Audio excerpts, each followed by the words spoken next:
Well, previous class हम लोग देखे हैं व्हाट इज रोलिंग मोशन। नहीं, body said to be in pure rolling if velocity v of center of mass is related to angular velocity omega about the center by the relation v is equal to omega r. A body in pure rolling motion can be considered as superposition of translation and rotation about the center.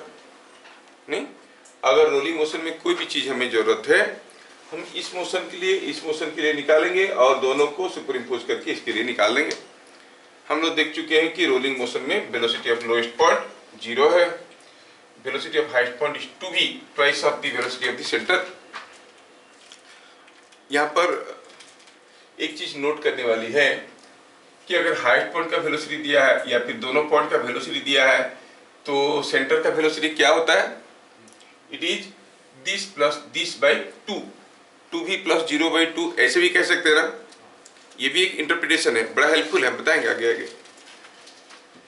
अच्छा, और rolling motion can also be considered as a pure rotational motion about an axis.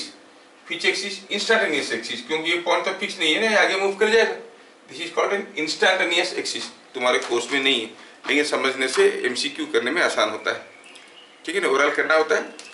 तो ये कोई body अगर role कर रहा है, it can be considered as if it is rotating about an axis passing through the lowest point perpendicular to the plane of rotation with angular velocity omega. और इससे भी हम देख लिए थे कि हाईएस्ट पॉइंट का वेलोसिटी 2v हो रहा है, ये पॉइंट का वेलोसिटी v हो रहा है, इसका √2v हो रहा है ना। अच्छा, तो रोलिंग मोशन में क्या देखे? When A body is rolling with speed v, velocity of lowest point is 0, velocity of highest point is 2v, acceleration of lowest point is v²/r vertically upward direction. ये नहीं है तुम्हारे बुक में, extra point में ले लो, है ना।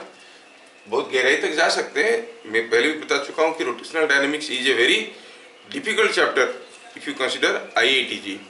School level में सिंपल है, कुछ नहीं है। मेडिकल एंट्रेंस में सिंपल है, कुछ फॉर्मूले खाली याद रखना है। तो what is the velocity, what is the acceleration of lowest point? v²/r। What is the direction of acceleration? Vertically upward, है ना। ये हम लोग देख लिए थे last class. For rolling motion, the acceleration of the center and angular acceleration around center are related by the relation A is equal to alpha into r। क्या बात समझ में आ रहा है? क्या मैं क्लियरली सबको सुनाई दे रहा हूँ? ऑनलाइन वालों को क्लियरली सुनाई दे रहा हूँ? हाँ, very good. When a body is in rolling motion, the work done against friction is 0. Why it is 0? क्यों 0? क्योंकि फ्रिक्शनल फोर्स आता है लोएस्ट पॉइंट में और लोएस्ट पॉइंट मूव नहीं कर रहा है। लोएस्ट पॉइंट मूव नहीं कर रहा है मतलब point of application of force is not moving. When the point of application of force is not moving, work done by a force is 0. So body जब रोल कर रहा है, work done by or against frictional force is 0। ठीक है, ये याद रखना है, सारे इंपॉर्टेंट पॉइंट्स है। हाँ, तो मैं आपको लास्ट क्लास ऐसा एक क्वेश्चन भी दिया था सोचने के लिए कि आप लोग सोच के कोई आंसर दिया हो इसमें? कोई नहीं दिया। ओ, मैं विश्वास नहीं करूंगा कि किसी को नहीं आता। मुझे लगता है कि कुछ लोग थोड़ा लेजी हो गए।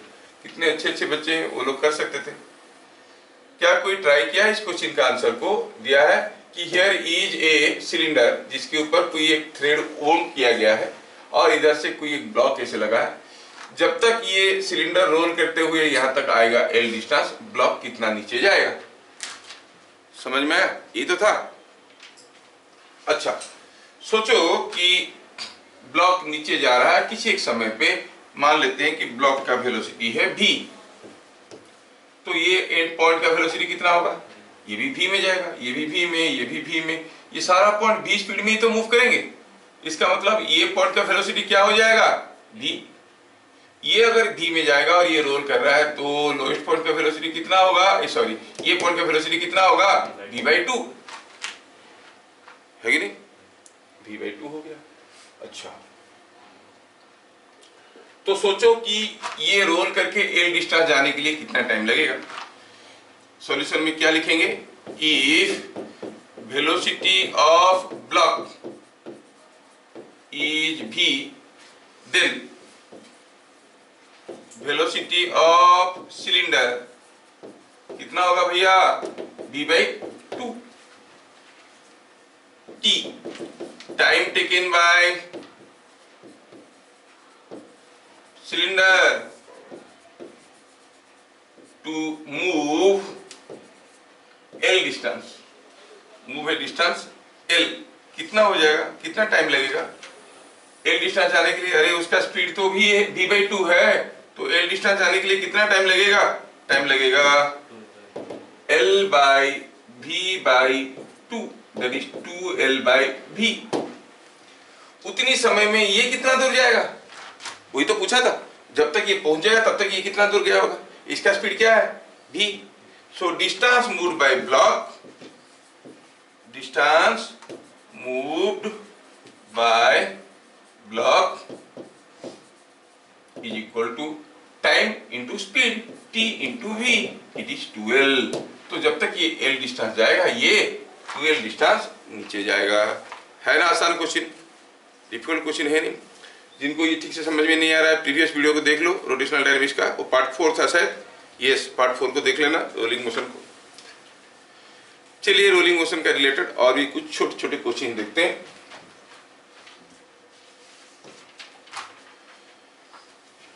Next question, a ring is rolling with speed v, what is speed of a point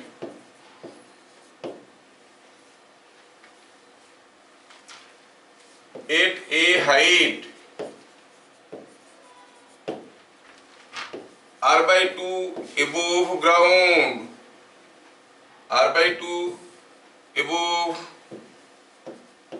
ground, r is radius of ring, r क्या है? रेडियस ऑफ रिंग, रिंग का रेडियस r दिया। थोड़ा देखें क्वेश्चन क्या बोल रहा है, बोल रहा है कि एक रिंग है जो रोल कर रहा है, ये रिंग रोल कर रहा है,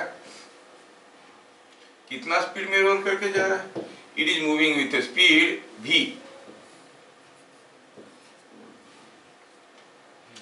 और आप क्लियरली देख रहे हो कि हाइट है r। पूछा है कि r/2 हाइट में अगर कोई पॉइंट है, ये r है, तो r/2 हो गया करीब करीब ये पॉइंट। ये पॉइंट का वेलोसिटी क्या है? ये पॉइंट का वेलोसिटी क्या है? मतलब I am talking about velocity of this point, ठीक है। ये पॉइंट का वेलोसिटी क्या है जो कि ग्राउंड से r/2 हाइट में है? थोड़ा ज्यादा ऊपर हो गया, इसको थोड़ा और नीचे कर सकते हैं। यस, ये point, I am talking about velocity of this point, क्या होगा? तो हमारे पास तरकीब क्या है कि कोई भी पॉइंट का वेलोसिटी पता करना है, I can consider this as a pure translational motion plus rotation about the centre और pure rotation about the lowest point, दोनों तरीके से करके आपको दिखाते हैं, ठीक है। तो ओरली बन जाता है, कैसे देखेंगे? पहले आपका बुक वाला मेथड में we can consider this as a superposition of rotation about the centre and translation motion of the center. तो इस पॉइंट के पास क्या आपको समझ में आ रहा है कि there will be two velocities, because of translation there will be velocity v, होगा कि नहीं होगा? वो आगे जा रहा है तो v होगा, और क्योंकि घूम रहा है तो there will be velocity v in this direction also. इस डायरेक्शन में वेलोसिटी क्या होगा? अगर ये घूम रहा है तो एंगुलर वेलोसिटी ओमेगा होगा, वेलोसिटी होगा omega into r, but omega into r is also v, क्योंकि रोलिंग मोशन में v इक्वल ओमेगा होता है। क्या समझ में आ रहा है? अच्छा, तो ये दोनों वेलोसिटी को जोड़ देंगे, रिजल्टेंट वेलोसिटी पता चल जाएगा नहीं? तो लेकिन ये दोनों वेलोसिटी को जोड़ने के लिए मुझे इसके बीच के एंगल की जरूरत है। थोड़ा सोचो तो, मैं अगर यहां से ऐसे जोड़ देता हूं और मैं कहता हूं कि ये जो है ये हाइट, ये डिस्टेंस तो r है और ये डिस्टेंस कितना है? r/2, ये r/2 है, क्योंकि नीचे वाला r/2 है ना, ये वाला भी r/2 है, हाँ। तो फिर ये r है, ये r/2 है, ये एंगल कितना हो गया? This angle is r cos 60, तो r/2 होगा, तो ये एंगल हो गया 60 डिग्री। अच्छा, ये 60 डिग्री हो गया। अगर ये 60 डिग्री हो गया तो ये एंगल कितना हुआ भैया? 30 डिग्री। समझ में आ रहा है? ये 30 डिग्री हुआ, तो ठीक है। अगर ये 30 डिग्री हुआ तो ये एंगल भी तो 30 डिग्री हुआ, और ये पूरा एंगल कितना हो गया? ये 90 है और ये 30 है, ये रेडियस है, ये टेंजेंट है, तो ये 90 है, ये 30 है, तो पूरा एंगल कितना हो गया? 120 डिग्री। समझ में आ रहा है क्या? तो क्या कहेंगे? फर्स्ट मेथड में देखेंगे solution. Velocity of point P, velocity of point P is, इसका और इसका रिजल्टेंट कैसे निकालेंगे? v square plus v square, triangle law सबको आता है, 2v cos 120 whole root over v square plus v square हो गया 2v स्क्वायर। cos 120 का वैल्यू कितना होता है? -1/2, -1/2 करेंगे तो ये हो जाएगा v स्क्वायर, मिलेगा v। यस, ये एंगल था, पूरा एंगल कितना था? 120 डिग्री। क्या ये 120 डिग्री सबको समझ में आया?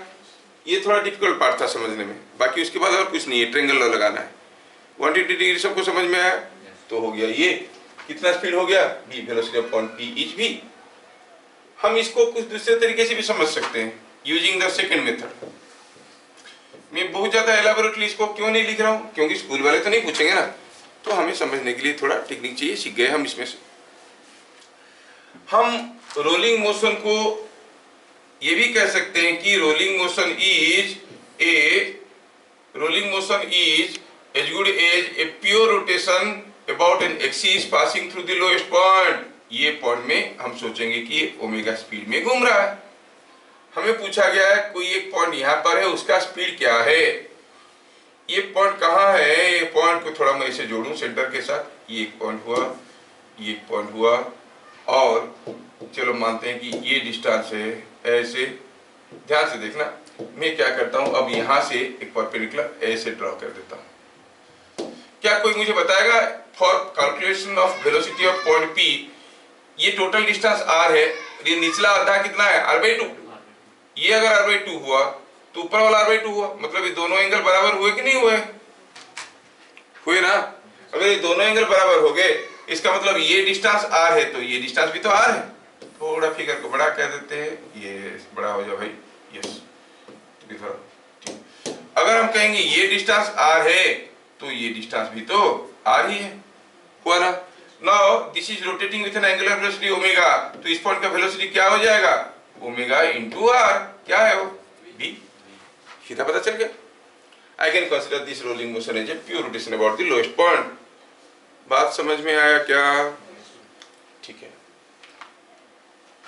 So when a ring is rolling, velocity of a point which is at a height r/2 above the ground is equal to same as v। आप पूछोगे सर आपको कैसे पता चला? ये वाला पॉइंट की बात कर रहा है कि ये वाला पॉइंट, इधर वाला पॉइंट, इधर वाला ले लो, वही आएगा आंसर, वही एंगल आएगा। यहाँ पर v ऐसे आएगा और दूसरा v ऐसे आएगा और एंगल आएगा 120 डिग्री, तो resultant velocity will be same v only. क्या बात समझ में आ रहा है? अच्छा,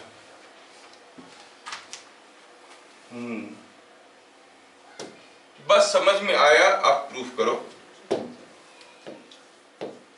ए disc of radius r is moving with speed v, find speed of point P at the instant shown। कोई एक पॉइंट में दिखाने वाला हूं, उसका स्पीड क्या है बताओ। अब हुआ क्या है? हुआ यूं है कि एक डिस्क है जो रोल कर रहा है, यही है वो डिस्क, इसका रेडियस r है, ठीक है, इसका रेडियस r है, तो ठीक है, इसको थोड़ा बड़ा कर देते हैं, अब रेडियस हो जाएगा r। यस, रेडियस इसका r है 1 2 3 4, हाँ थोड़ा छोटा कर, इसका रेडियस है r, ये डिस्क का रेडियस है r, ठीक है। अब पूछा है कि ये डिस्क का कोई एक पॉइंट का वेलोसिटी पूछा है, ये दिया है वो it is moving with speed v। कोई पूछा है यहां से सेंटर से r/2 डिस्टेंस में कोई एक पॉइंट है, ये पॉइंट कहां है? At depth r/2 from here, disc के ऊपर ये पॉइंट P का वेलोसिटी क्या है बताओ। What is velocity of point P? Point P कौन सा है? ये पॉइंट। क्या आप में से कोई बताएगा what is the velocity of point P? क्या देखना है? Velocity of point P है because of two reasons. One is because of translation, because of rotation or second is because of rotation about the center. Translatory motion के लिए और rotatory motion के लिए हमें P का वेलोसिटी पता करना है और रिजल्टेंट वेलोसिटी निकालना है। ट्रांसलेटरी मोशन के लिए P पॉइंट का वेलोसिटी कितना है भैया? यू से इट इज V। और रोटेटरी मोशन के लिए ये ऐसे घूम रहा है, it is rotating around the centre. P point कैसे घूम रहा है? सेंटर की चारों तरफ ही तो घूम रहा है। तो P पॉइंट का वेलोसिटी कैसे होगा? ऐसे होगा, बिकॉज ऑफ रोटेशन। कितना होगा? ओमेगा इंटू r/2 है कि नहीं? Why omega into r/2? Because it is moving in a circle of radius r/2। भाई मैं बता पा रहा हूँ नहीं बता पा रहा हूँ? आ रहा ना? तो ओमेगा इंटू r क्या है? v है, रोलिंग है। For rolling v equal omega, तो ये हो गया v/2, ये हो गया v। रिजल्टेंट वेलोसिटी क्या हो गया? v/2। सिंपल, समझ में आया? तो आंसर क्या हो गया? आंसर हो गया Vp is equal to v minus omega r/2 is same as v/2 because v is equal to omega r। Rolling motion की बात चल रहा है, समझ में आ रहा है? अच्छा, ये भी समझ में आ गया।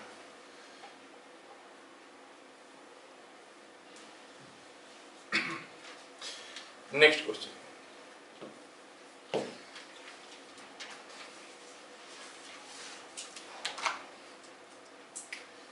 For a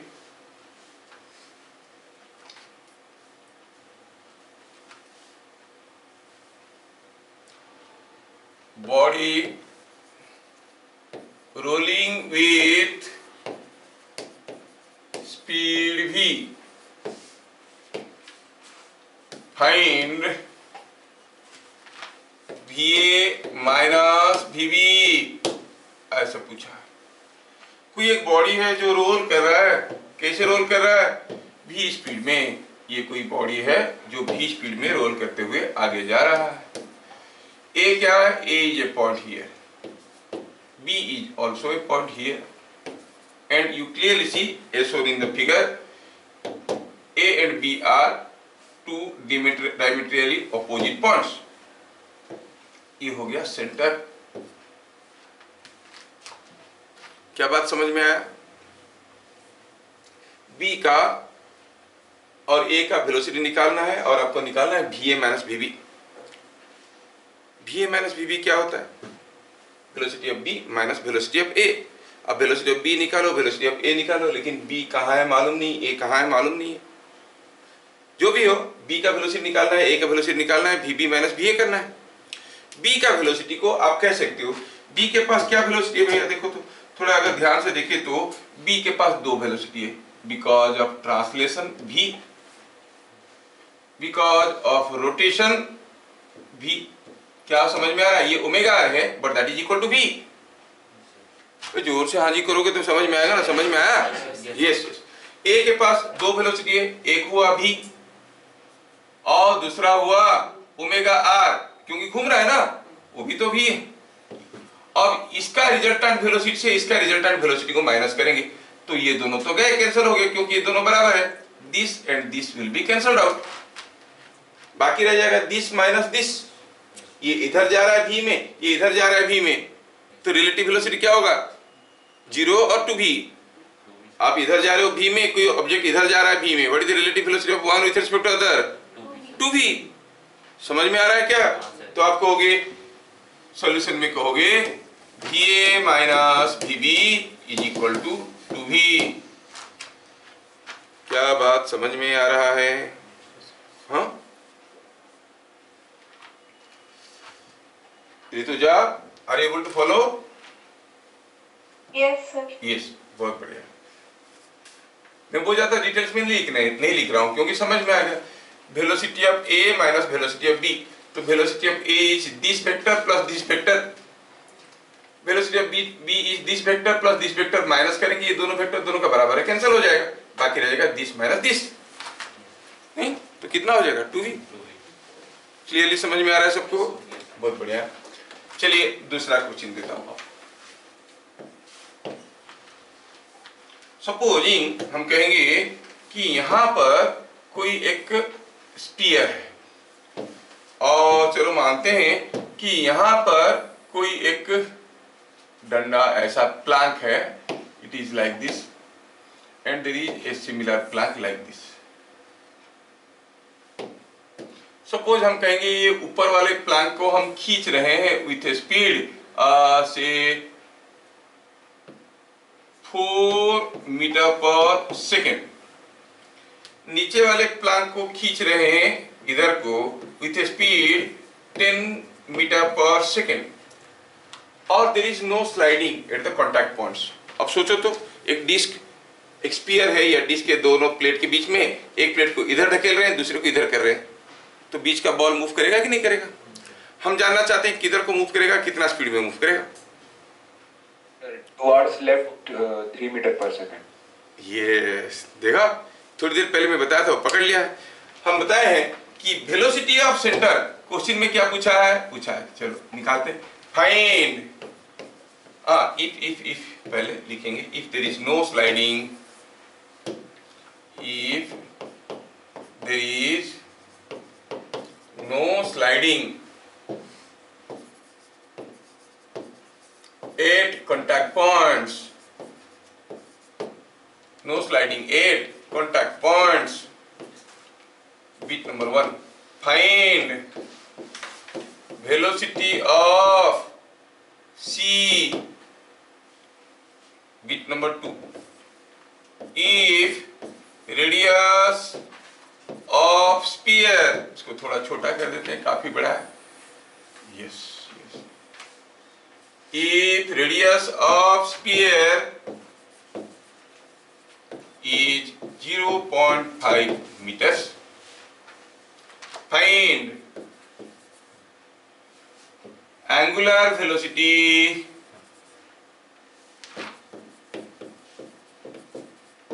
of sphere about center। बात समझ में आ रहा है?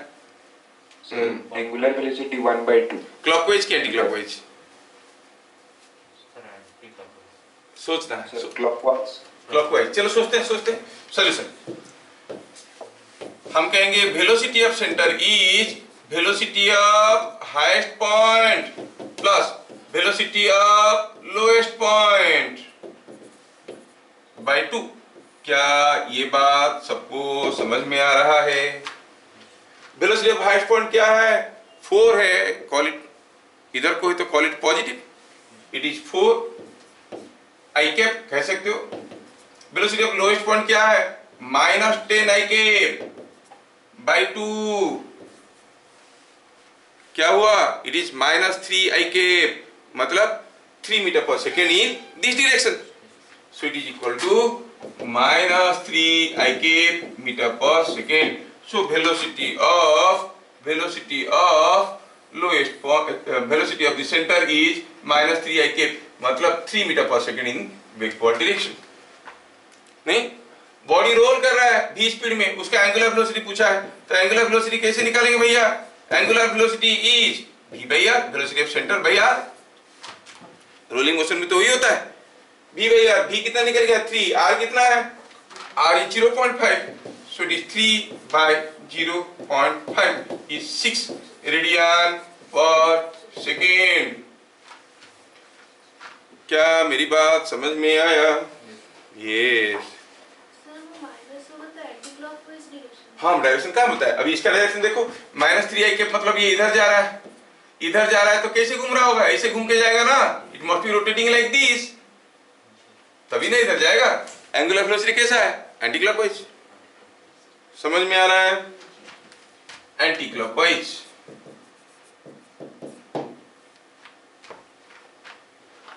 क्या बात समझ में आ रहा है?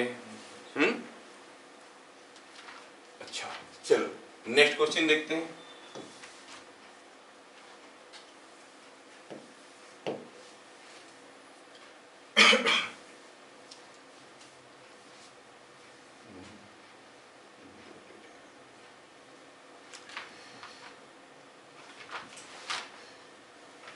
a sphere of radius r, sphere की जगह लिखेंगे सॉलिड स्पीयर। बुक में ना स्पीयर का मतलब सॉलिड स्पीयर होता है, वही बड़ा दुख की बात है। बॉल लिखते हैं तो हॉलो स्पीयर मानते हैं। Anyway, a solid sphere of radius r was kept on a smooth sphere, a smooth surface, a constant force, a constant horizontal force, F pushes it, in which case the sphere is likely to roll। आपको मैं कोई case दे रहा हूं, एक spear किसी एक smooth horizontal surface पे रखा गया था और उसको फोर्स पुश करने लगा, कोई एक फोर्स पुश करने लगा, कांस्टेंट हॉरिजॉन्टल फोर्स है। देखो ये एक स्पीयर है, ठीक है। मैं 3 ठो फिगर ड्रॉ करता हूं और आपको सोच के बताना है कि इनमें से कौन सा केस में the sphere is likely to roll करेगा, कौन सा केस में, ठीक है। पहला केस दिए हैं ऐसे, exactly at the centre I am pushing it. दूसरा केस में हम ऐसे पुश कर रहे हैं, तीसरा केस में हम ऐसे पुश कर रहे हैं। इनमें से कौन सा केस में आपको लगता है कि स्पीयर रोल करना शुरू करेगा? क्या एक ही केस में ये रोल करेगा? क्यों नहीं रोल करेगा? क्योंकि रोल करने के लिए घूमने के साथ साथ आगे जाना है। आगे तो जाएगा, समझ में आ रहा है, आगे तो जाएगा, लेकिन आपका जो फोर्स है उस फोर्स के चलते what is the torque produced here, what are the other forces, weight भी है, नॉर्मल रिएक्शन भी है, and these forces are passing through centre. None of these forces are producing any torque. कोई torque नहीं है तो एंगुलर एक्सेलरेशन नहीं है, एंगुलर एक्सेलरेशन नहीं है तो नहीं घूमेगा, नहीं घूमेगा तो स्लाइड करते हुए जाएगा, तो दिस विल स्लाइड। नहीं, इस केस में आप पुश कर रहे हो तो ये तो इधर जाएगा ही जाएगा, लेकिन आपका फोर्स, ये जो वेट और नॉर्मल रिएक्शन तो कोई टॉर्क नहीं बनाएंगे क्या? They are all passing through the centre, they will not produce any torque. ये बनाएगा। ये फोर्स किस लाइन में आ रहा है? It is acting along this line, ये इस लाइन में एक्ट कर रहा है, तो इस फोर्स के चलते इस सेंटर में कुछ ऐसा वाला टॉर्क बनेगा कि नहीं बनेगा? ऐसा वाला टॉर्क बनेगा तो ऐसा घूमना शुरू करेगा। लेकिन इधर जाते हुए अगर ऐसा घूमेगा तो do you call it A rolling motion? नहीं, इधर जाते वक्त उसको ऐसा घूमना चाहिए, तो इस केस में रोल करेगा? नहीं करेगा, है कि नहीं? इस केस में हम कहेंगे कि आगे भी जा रहा है और ये फोर्स के चलते ये ऐसा भी घूम रहा है। हाँ, this can be a possible case of rolling, इस केस में रोल कर सकता है। सो सही आंसर क्या हो गया? सी। समझ में आ रहा है? ठीक है। नेक्स्ट क्वेश्चन बहुत इंपॉर्टेंट है, उसका आंसर को याद रखना कि यहाँ पे कोई एक सॉलिड स्फीयर है, बोला नहीं गया है, कोई सॉलिड स्फीयर है, चलो मानते हैं ये एक सॉलिड स्फीयर है जिसका रेडियस r है, इसका रेडियस r है, दिया है कि इसका रेडियस इज r, ये रेडियस r है, और हमें समझ में आ गया है कि अगर इसको रोल करवाना है तो हमें कहीं ऊपर यहाँ पे कहीं पुश करना पड़ेगा। Somewhere here we have to push. क्या फोर्स में मालूम नहीं, कुछ भी फोर्स में रोल कर पुश करेंगे तो शायद ये रोल करेगा। अब क्वेश्चन ये है, इसको रोल करवाने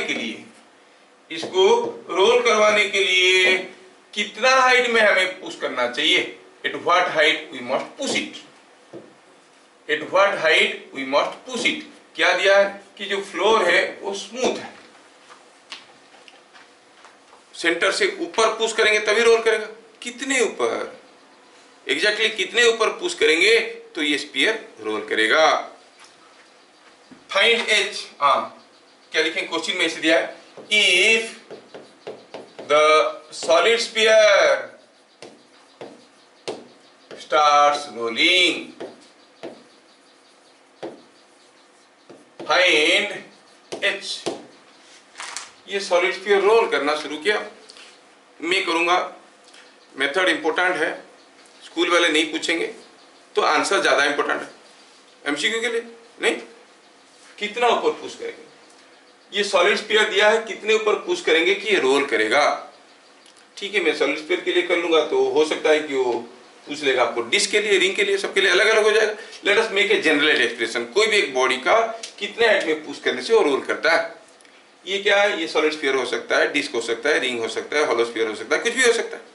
let us think and you will remember the answer. मैं करता हूं, जब मैं यहां पर पुश करूंगा, मैं चाहता हूं कि ये रोल करेगा, ऐसा ये रोल करेगा और रोल करते हुए आगे जाएगा। ठीक है, ए लीनियर एक्सीलरेशन, इस बॉडी के ऊपर क्या क्या फोर्स आ रहे हैं, एक वेट आ रहा है, एक नॉर्मल रिएक्शन आ रहा है, but they are not contributing to the acceleration. इस फोर्स के चलते ये मूव करेगा, कितना एक्सीलरेशन में, F/m। सर m तो दिया नहीं, चाहिए भी नहीं, एज्यूम कर लो कुछ तो होगा मास। F/m is the acceleration. Now what is the torque about the centre, ये दोनों फोर्स तो सेंटर से कोई टॉर्क करने से रहे, क्योंकि they are all passing through the centre.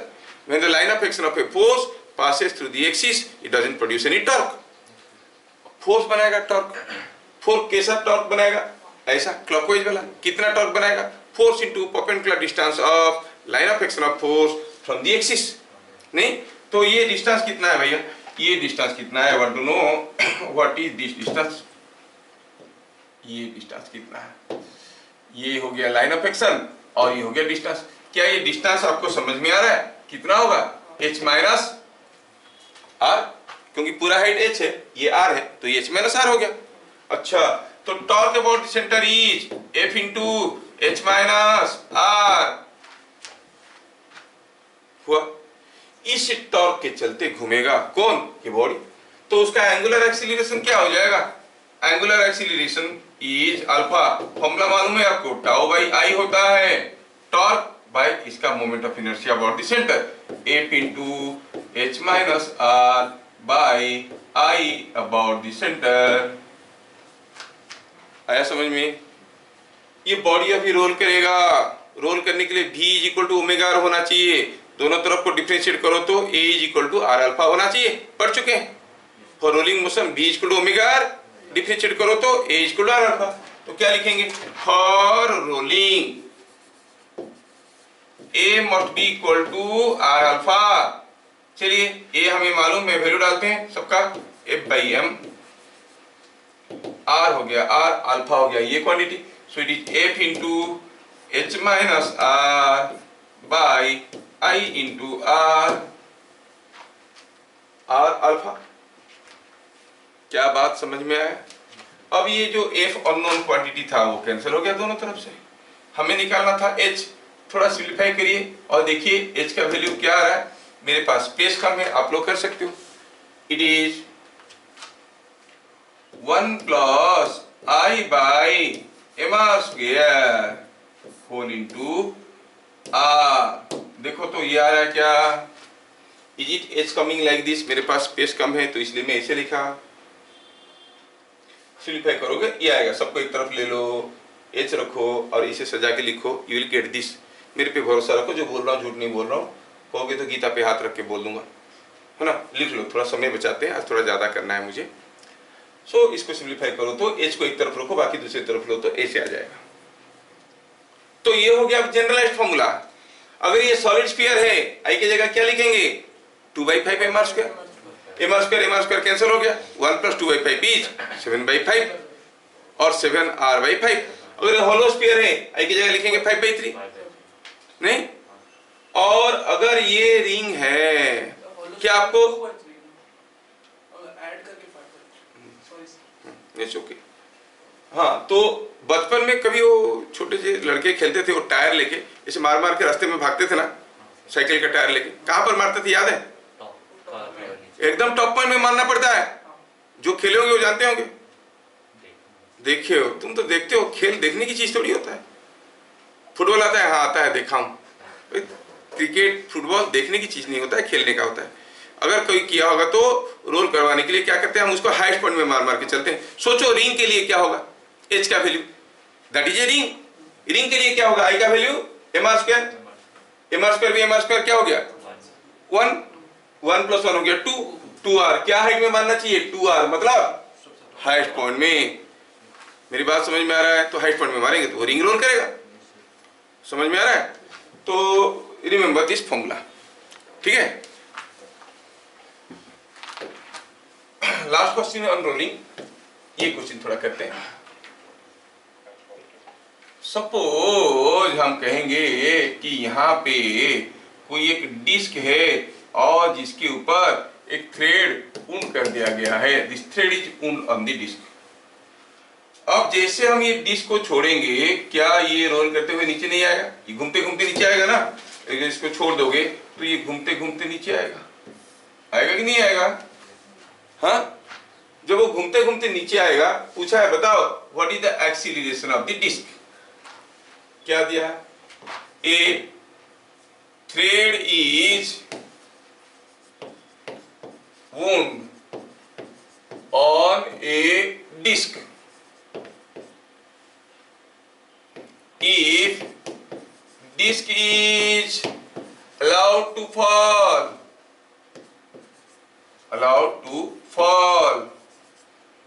find acceleration of disc। Wow, disc का एक्सीलरेशन क्या होगा? Could you follow the question? Could you follow the question? Yes, yes, yes, yes. ये बात है, डिस्क का एक्सीलरेशन क्या होगा? अब हम देख रहे हैं कि जब वो डिस्क गिर रहा है, वो घूमते घूमते नीचे आ रहा है। किसी एक पर्टिकुलर इंस्टेंट में ये वाला पॉइंट का वेलोसिटी कितना है भैया? What is the velocity of this point? ये तो रेस्ट में रहेगा, बाकी का डिस्क गिरेगा। मतलब ये पॉइंट मूव कर रहा है क्या? अरे अगर इसका ये पॉइंट का वेलोसिटी क्या है? 0 ही तो बना हुआ है। इसका 0, इसका 0, इसका 0, इसका 0, तो इसका भी वेलोसिटी तो 0 ही हुआ। और ये पॉइंट ऐसे रहेगा, ये घूम के आगे आ जाएगा, आ जाएगा कि नहीं आ जाएगा? मतलब ये लग रहा है कि as if it is rolling on this line. इसका जो मोशन हो रहा है, it is as good as a rolling motion on the line, on this vertical line. तो हम कह सकते हैं motion of disc is equal to rolling on the vertical line. Motion of the disc is same as rolling on the vertical line.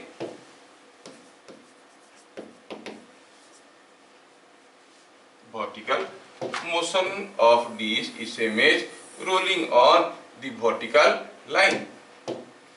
ठीक है, अब ये rolling motion हो रहा है, ऐसे करते करते आ रहा है। मतलब इसका v और इसकी ओमेगा में क्या रिलेशन है? v equal omega. इसका a और इसका अल्फा में क्या रिलेशन है? a equal R alpha. चलिए a निकालते हैं, अल्फा निकालते हैं, रिलेट करते हैं। अब डिस्क का दो किस्म का मोशन है, translational and rotation about the centre, so you call it transrotational motion. Translational motion से क्या पता चल रहा है? ट्रांसलेशनल मोशन से पता चल रहा है, अब कहोगे ट्रांसलेशनल मोशन से क्या पता चल रहा है कि ये डिस्क नीचे आ रहा है और यहाँ पर कुछ टेंशन T होगा, इधर कुछ mg होगा, क्योंकि एक्सीलरेशन a में आ रहा है, there must be pseudo force in the upward direction which is ma। क्या हम लोग इतना स्मार्ट है कि कहेंगे कि ma plus T is equal to mg? Yes, कह सकते हैं। Quality question number 1। अच्छा, ये डिस्क घूम क्यों रहा है? कौन घुमा रहा है अबाउट द सेंटर? देखो तो, external torque by moment of inertia. How many external forces are acting on the disc? कोई इंटेलिजेंट आंसर? कितने फोर्स आ रहा है डिस्क के ऊपर? How many external forces acting? 3 कैसे हुआ? ये स्यूडो फोर्स है। 2 फोर्सेस आर एक्टिंग, एक हुआ mg, दूसरा हुआ t। ए में तो स्यूडो फोर्स है, झूठ मूठ का लगता है कि ऐसा फोर्स है, ऐसा फोर्स थोड़ी हो रहा है, नहीं हो रहा। नहीं? अच्छा, टी और mg में से कौन सा फोर्स डिस्क को सी पॉइंट में घुमा रहा है? mg और टी और बोथ। mg का लाइन ऑफ एक्शन तो सी से जा रहा है, तो mg cannot produce any torque, only t will produce. What is that torque? t into this distance. ये डिस्टेंस क्या है? r है कि नहीं? तो आप कहोगे रोटेशनल मोशन को अगर एनालिसिस करेंगे तो हम कहेंगे torque about c is t into r. नहीं? And what is the angular acceleration about c? You say it is t into r by moment of inertia. Disc का मोमेंट ऑफ इनर्शिया सबको मालूम है, half M R square. थोड़ा सा मारपीट करो तो क्या रहा देखो, ये 2t बाई एम आर. ऐसा आया क्या? Rich angular acceleration. और हम जानते हैं कि रोल कर रहा है, तो ये angular acceleration about the centre and linear acceleration of the centre में क्या रिलेशन है? a is equal to alpha. नहीं? Yes yes yes. तो हम कहेंगे for rolling a is equal to alpha r. Alpha r करो तो ये हो गया 2t बाई एम. इससे क्या पता चला? t is equal to M A by 2. क्या बात समझ में आ रहा है? t is equal to M A by 2 हुआ. यस, t के जगह वैल्यू हो गया एम ए बाई 2. लेकिन हमें a निकालना था. Put it in equation 1. t के जगह एम ए बाई 2 डालो. Putting it in equation 1, 3ma by 2 is equal to mg और a is equal to 2g by 3. क्या बात समझ में आ रहा है? Putting it in equation 1,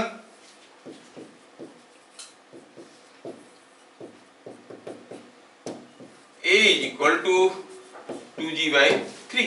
मैं ज्यादा डिटेल्स में नहीं लिख रहा हूं, आपको समझ में आ रहा होगा. इक्वेशन 1 में डाल देंगे, t के जगह ma by 2, ma plus ma by 2 हो गया 3ma by 2, 3ma by 2 is equal to mg और a is equal to mm cancel हो गया 2g by 3. अब देखो ये बड़ा डिस्क है, छोटा डिस्क है, m ज्यादा है कम है, रेडियस कम है ज्यादा है, हर एक केस में acceleration is coming 2g by 3. Disc है तो कुछ दूसरा होता तो बात कुछ दूसरा होता. समझ में आ रहा है क्या? समझ में आ रहा है? बढ़िया. तो ऐसे ऐसे करके हम लोग ढेर सारी चीजें देखे रोलिंग मोशन के बारे में. There are unlimited number of questions. थोड़ा सा मैं कुछ करवा दिया. और आप अगर आपका मेडिकल एंट्रेंस लेवल का क्वेश्चन देखोगे या फिर आपका वो जेई मेन तक का क्वेश्चन देखोगे तो उसमें आपको बस इतनी लेवल तक का क्वेश्चन मिलेगा. एडवांस के लिए देखोगे तो क्या क्या है उसमें, बहुत कुछ है. क्योंकि रोलिंग मोशन में सबसे डिफिकल्ट चीज क्या होता है मालूम है? Friction. What is the direction and magnitude of frictional force. हम जानते हैं कि कोई बॉडी अगर स्लाइड नहीं कर रहा है तो frictional force is equal to M A, it is equal to the applied force हम बताए थे.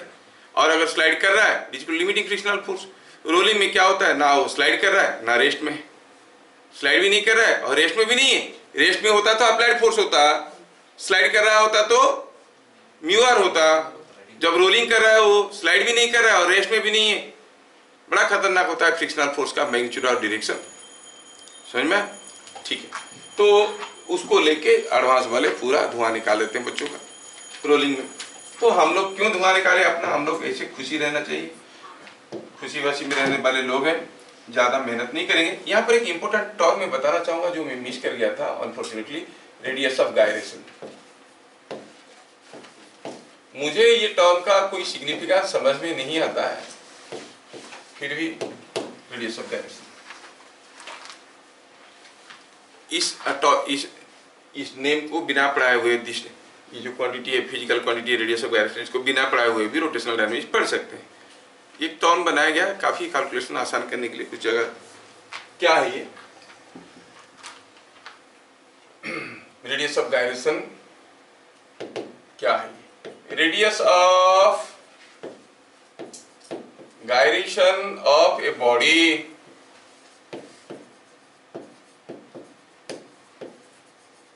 about an axis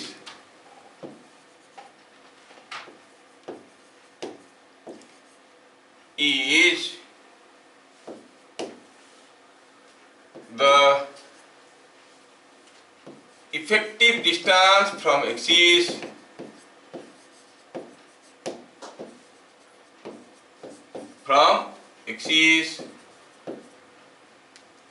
at which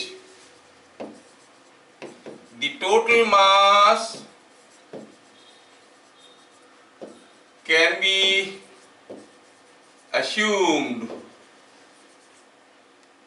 to be concentrated for calculation of moment of inertia. Moment of inertia calculate करने के लिए definition को एकदम याद मत करना, समझने के लिए बताया। कोई पूछेगा नहीं what you mean by radius of gyration, कैसे लिखेंगे एग्जाम में अगर आएगा तो रेडियस ऑफ गायरेशन क्या है बता देंगे भी थोड़ी देर में। इतना लंबा डेफिनेशन लिखने की जरूरत नहीं पड़ता, पहले समझ लो चीज क्या है। सपोजिंग हम कहेंगे यहाँ पे कोई एक बॉडी है, this is a body, very arbitrary shaped body, और ये एक्सिस में हम इसका मोमेंट ऑफ इनर्शिया निकालना चाहते हैं। I want to rotate this entire body about an axis shown like this. इस बॉडी का कुछ मास है तो कुछ मोमेंट ऑफ इनर्शिया निकलेगा। अगर ये A है, ये B है, एक्सिस है AB, और इस एक्सिस AB में मोमेंट ऑफ इनर्शिया में निकाला। I repeat the case. I take the same axis again.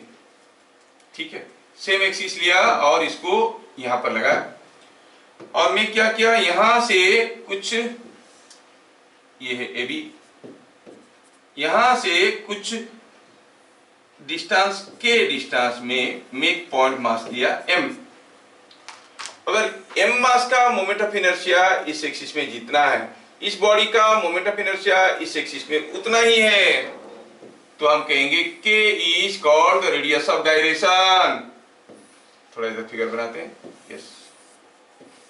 अगर M मास का मोमेंट ऑफ इनर्शिया, M मास का moment of inertia about this axis जितना है, इसका भी मोमेंट ऑफ इनर्शिया उतना है, तो this distance is radius of gyration of this body with respect to this axis. समझ में आया क्या? इसका जो moment of inertia call it I, और ये पॉइंट मास है, उसका मोमेंट ऑफ इनर्शिया इस एक्सिस में क्या होगा, mk स्क्वायर। तो फिर k का वैल्यू क्या हो गया, I बाय m का रूट ओवर। तो आपको अगर आएगा डिफाइन रेडियस ऑफ गायरेशन, क्या लिखोगे, radius of gyration of a body is given by k is equal to root over of I by m, सीधा इसी को लिख दोगे।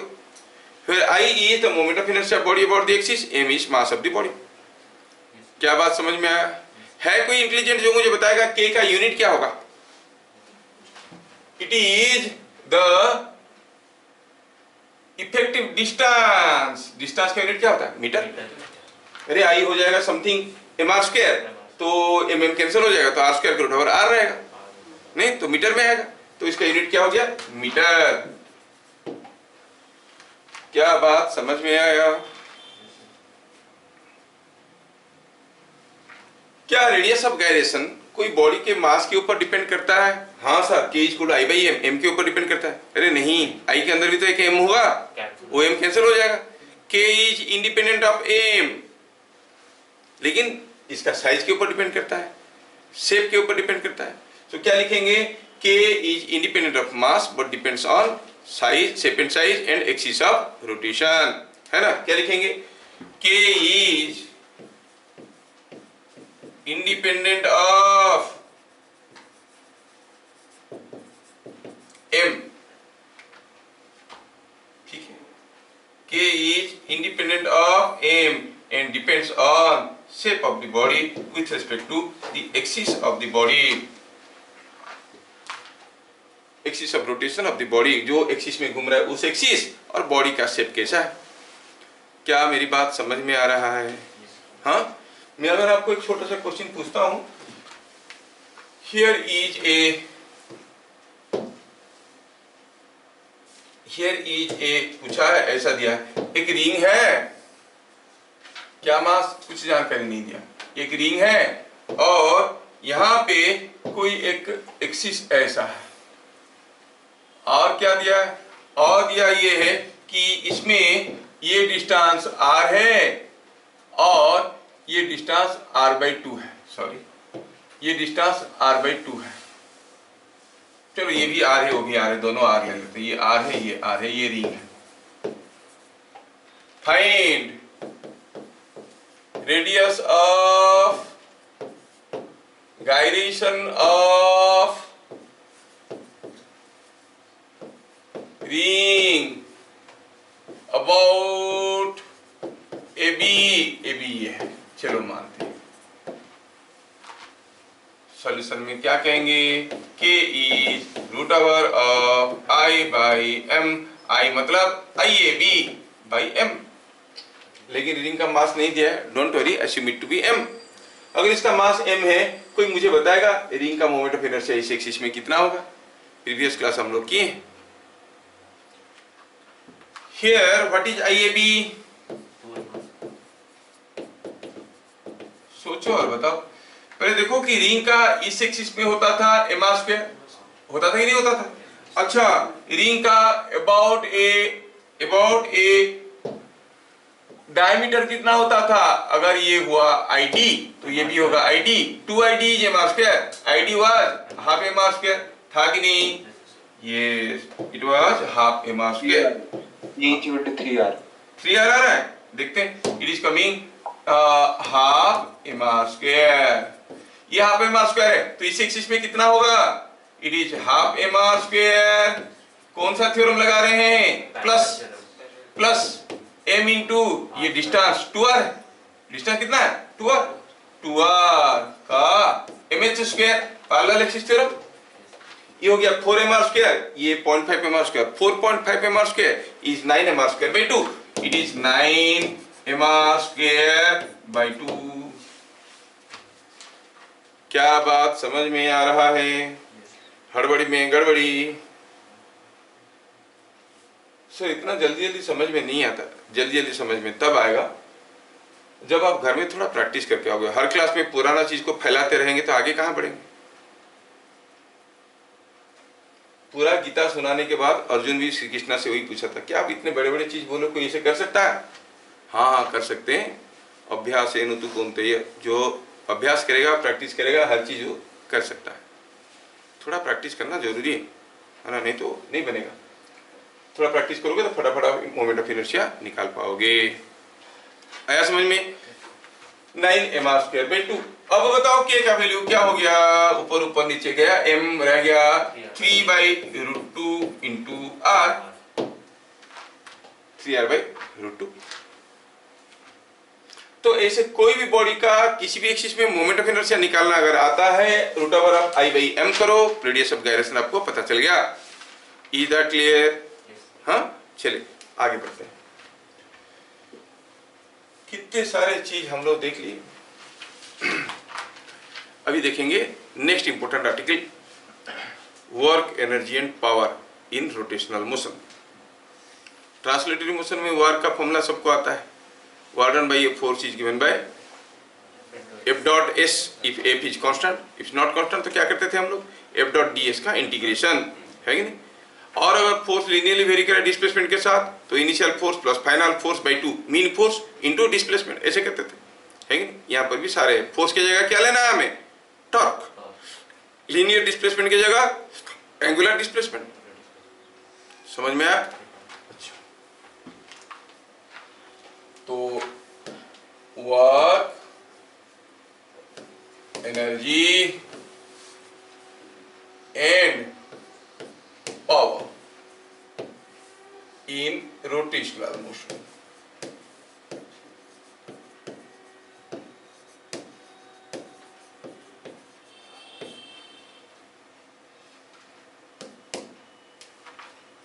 Work done by a torque is equal to, it is tau d theta का integration, नहीं, tau d theta का integration कहां से कहां पर? मान लो कि थीटा 1 एंगल से थीटा 2 एंगल तक घुमाया, और यू से it is tau dot theta, ऐसे भी कह सकते हो when torque is constant।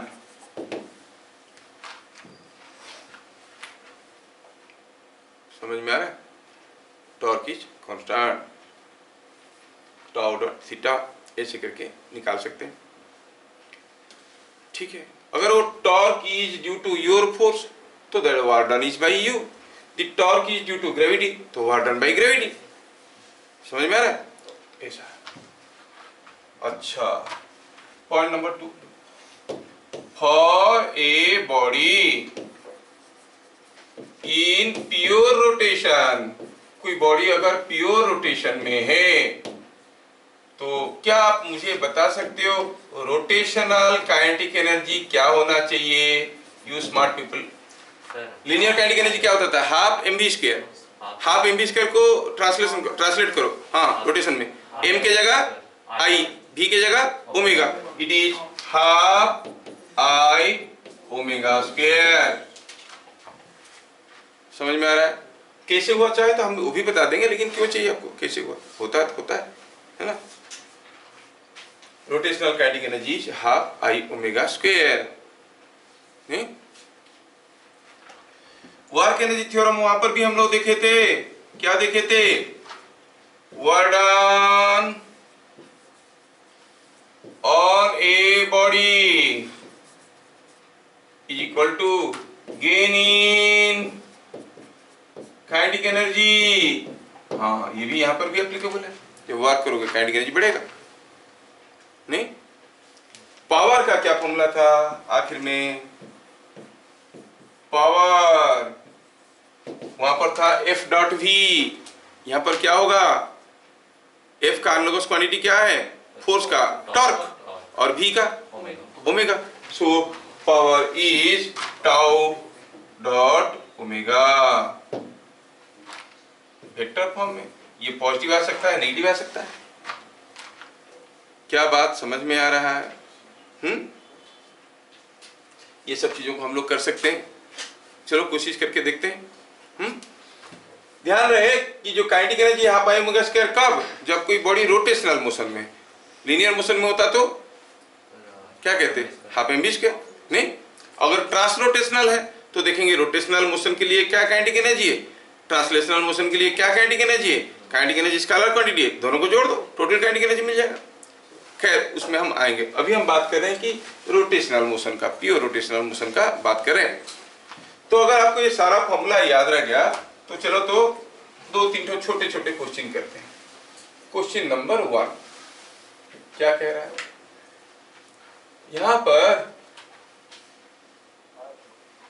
A disc of mass 4 kg is rotating about its axis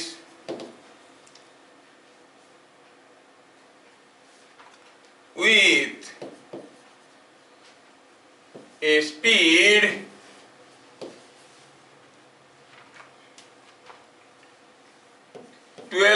RPM, revolutions per minute. Find kinetic energy of disk.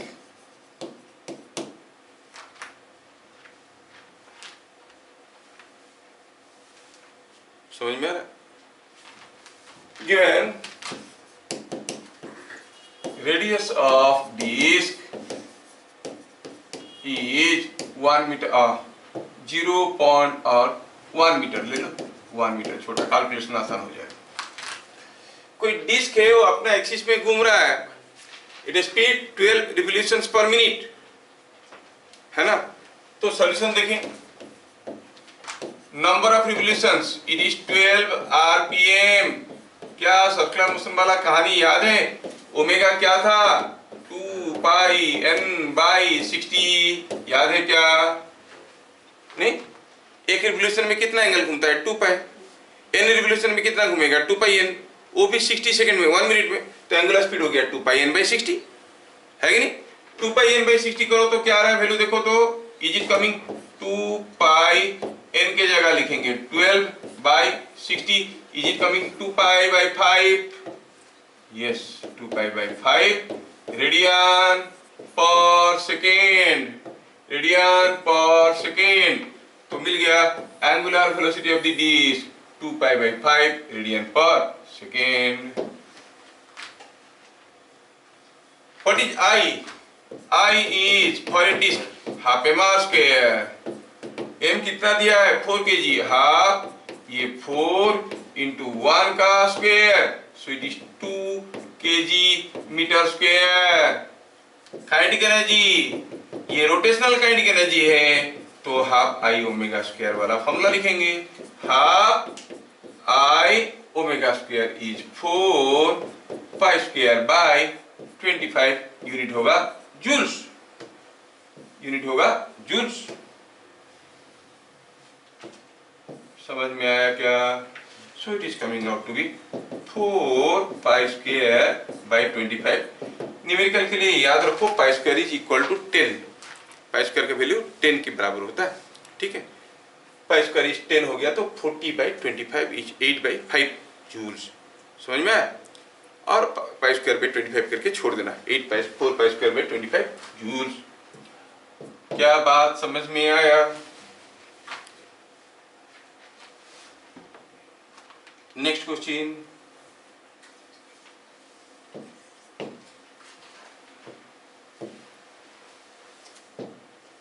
कोई एक बार है ऐसा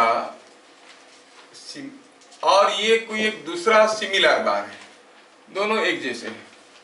ये घूम रहा है अबाउट दिस एक्सिस और ये घूम रहा है अबाउट द बाइसेक्टर। दोनों बराबर एंगुलर वेलोसिटी में घूम रहे हैं,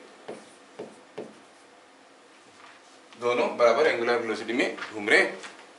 क्या बात समझ में आया? तो ये हो गया केस 1, ये case 2। The same bar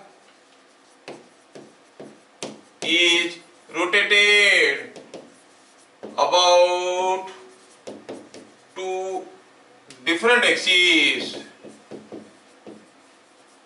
with same angular velocity.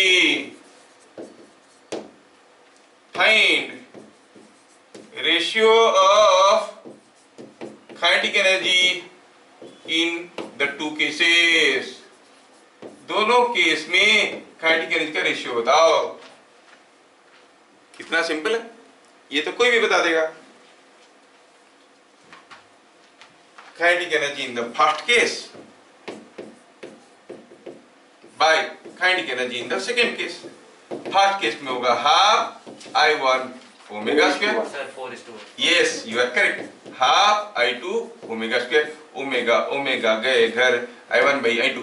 I1 पहला केस में है ml स्क्वायर बाई 3, दूसरे केस में along the perpendicular bisector it is ml square by 12। तो आंसर हो गया 4:1।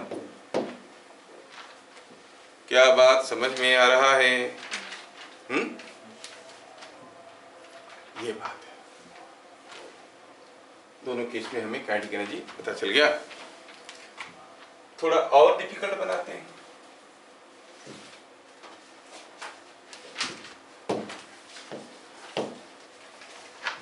चलिए मानते हैं कि यहाँ पर कोई एक डिस्क है, कोई एक बार है, ऐसा 3 बार है। ये 3 बार का लेंथ L है और ये इसको इधर से ऐसे सस्पेंड कर दिए bye means of A hinge. अगर इस बार को यहाँ से छोड़ देंगे, इधर से बांध के रखे थे, अब ये गिरेगा, ये गिरेगा, जैसे थ्रेड को हम काटेंगे तो ये गिरेगा। जब ये बार गिर के कुछ इस पोजीशन में आएगा, कौन सा पोजीशन में? ये वाला पोजीशन में। जब ये बार घूम के गिर के वर्टिकल हो जाएगा, तब ये जो बार है वो ऐसे घूम के भाग रहा होगा। हमें पता करना है कि what is the velocity of the free and. क्या क्वेश्चन समझ में आया? इसको यहां से अगर छोड़ेंगे तो गिरेगा कि नहीं गिरेगा? It will fall like this. जब वो यहां पर आएगा उसका स्पीड क्या होगा? What is the velocity of free and. Question समझ में आया? चलिए देखते हैं। तो फिगर को थोड़ा छोटा कर देते हैं क्योंकि समझ में आ गया है। The bar was released from horizontal position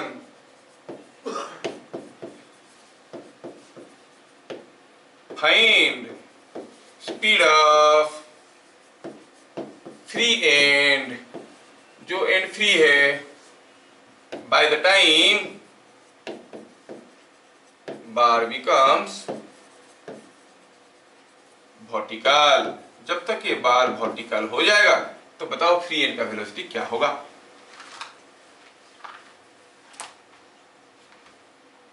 अच्छा, जब शुरू में बार था, रेस्ट में था, उसके पास तो कोई काइनेटिक एनर्जी नहीं था। जब वो यहां से गिरा, इधर से मूव कर रहा है, कुछ काइनेटिक एनर्जी है, तो गेन इन काइनेटिक एनर्जी हुआ कि लॉस इन काइनेटिक एनर्जी हुआ? गेन इन काइनेटिक एनर्जी हुआ। Gain in kinetic energy must be equal to loss in potential energy, है कि नहीं? बार का लेंथ L दिया गया है, फिगर में दिया गया है लेंथ L है, तो सीधे सीधे लिखेंगे, सॉल्यूशन में लिखेंगे gain in kinetic energy is equal to loss in potential energy. Bar का मास तो दिया नहीं है सर, काइनेटिक एनर्जी कैसे निकालेंगे? अपनी मन से अस्यूम कर लो, क्या फर्क पड़ता है, बाद में कट पिट जाएगा। ये कितना काइनेटिक एनर्जी लॉस हुआ बताओ? जब ये बार गिरते हुए इधर से जाएगा, जब इधर से वो जा रहा है, बार का कौन सा मोशन है? रोटेशनल मोशन, ट्रांसलेशनल मोशन और ट्रांसरोटेशनल मोशन। ओनली रोटेशनल मोशन, एक एंड में घूम रहा है, ओनली रोटेशनल मोशन। क्या है एंगुलर वेलोसिटी मालूम नहीं है, पता कर लेंगे। चलो ये ओमेगा है, तो गेन इन काइनेटिक एनर्जी कितना हुआ? पहले तो कुछ था नहीं, अब है हाफ आई ओमेगा स्क्वायर, है कि नहीं? लॉस इन पोटेंशियल एनर्जी बताने वाले को जीनियस माना जाएगा।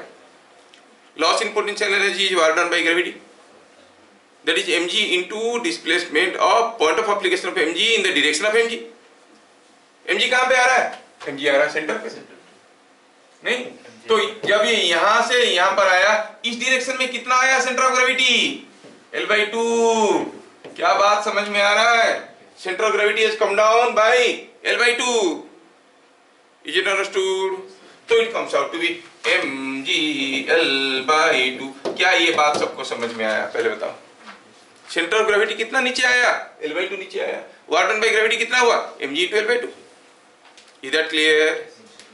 चलिए थोड़ा आई का वैल्यू डालते हैं। ये 2 इधर का 2 इधर का 2 खा गया।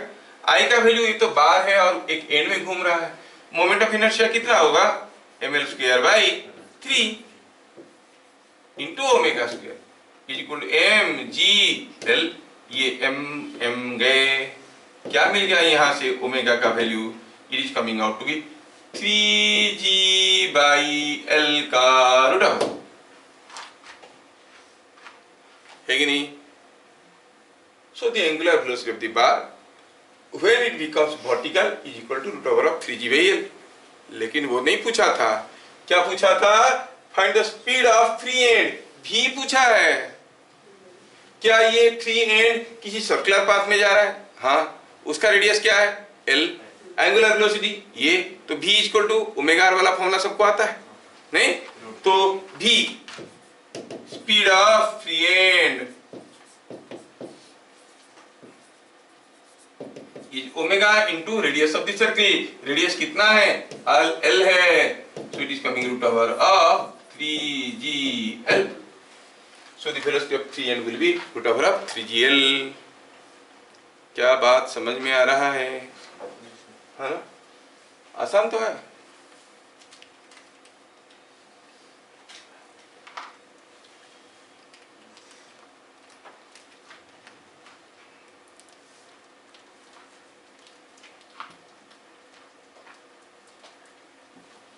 यस, ये बात है।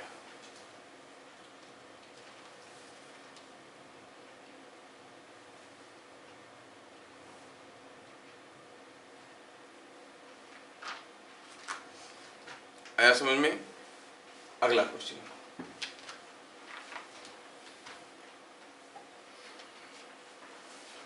ये कोई एक टेबल है और इस टेबल से लगा है कोई disc. Here is a disc, ऐसा वाला डिस्क टेबल पे लगा है, ये घूम सकता है। इसके ऊपर लगा है thread, this is a disc and here is a thread. Thread पे लगा है block.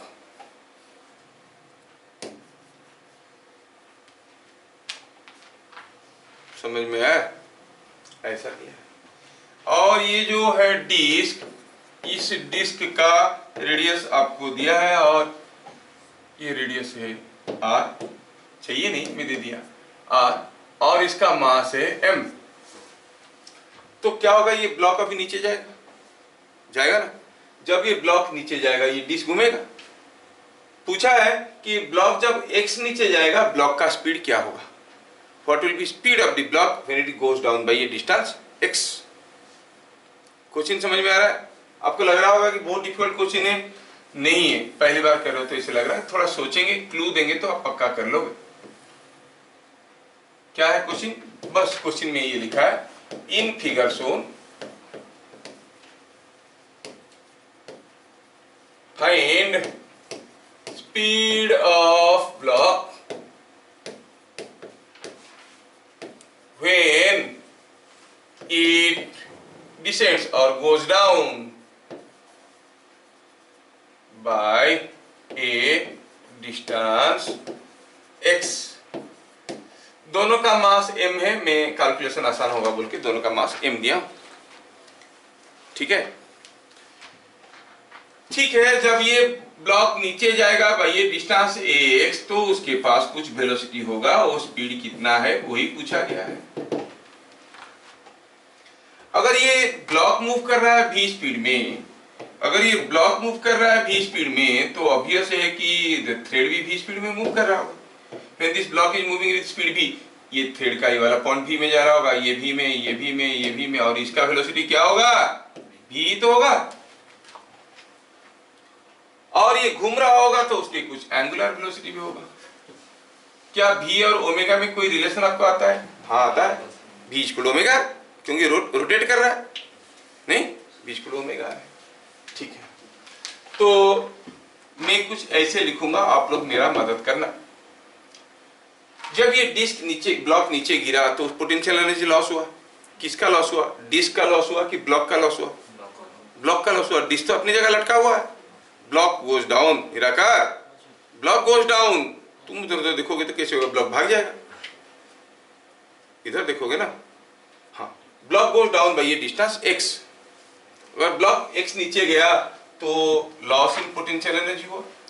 Gain in kinetic energy किसका हुआ? ब्लॉक का हुआ कि डिस्क का हुआ? ब्लॉक का तो काइनेटिक एनर्जी हुआ, डिस्क भी घूमने लगा, उसका भी काइनेटिक एनर्जी हुआ। नहीं तो सीधे इसे लिखेंगे, gain in kinetic energy is equal to loss in potential energy. Gain in kinetic energy disc का क्या होगा? डिस्क का तो रोटेशनल मोशन हो रहा है, हाफ आई ओमेगा स्क्वायर होगा। ब्लॉक का लीनियर मोशन हो रहा है, हाफ एम भी स्क्वायर होगा, है कि नहीं? जब ब्लॉक का स्पीड v है, अगर डिस्क का एंगुलर वेलोसिटी ओमेगा है, तो डिस्क के पास क्या काइनेटिक एनर्जी है? हाफ आई ओमेगा स्क्वायर, और इसके पास हाफ एम भी स्क्वायर। समझ में आ रहा है? ये बात है। लॉस इन एलपीएम क्या लिखा हूं? एलपीई लिखना चाहिए मुझे। Yes, loss in potential energy कितना हुआ? m मास x नीचे गया है, m g x। अच्छा, और हमें मालूम है कि हियर v कितना है? Omega into r। वैल्यू डाल, हाफ डिस्क है, i का वैल्यू हो जाएगा half M R square into omega square plus half M V square is equal to M G H. क्या बात समझ में आ रहा है? अच्छा, यहाँ पर एक टर्म आएगा R square omega square. R square omega square क्या होगा? वी स्क्वायर, है कि नहीं? सो ये हो गया आर स्क्वायर ओमेगा स्क्वायर की जगह वी स्क्वायर लिख देंगे तो ये हो जाएगा M V square by 4 plus M V square by 2 is equal to M G X. M cancel हो गया तो ये 2v स्क्वायर बाई 4, ये v square by 4, 3v square by 4 is equal to gx, और v इज 4gx बाय 3 का। क्या बात समझ में आ रहा है? ये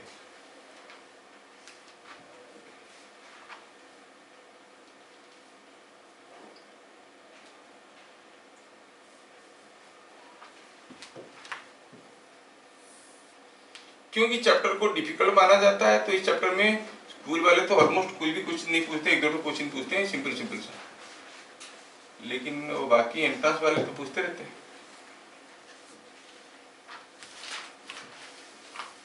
क्या बात समझ में आया?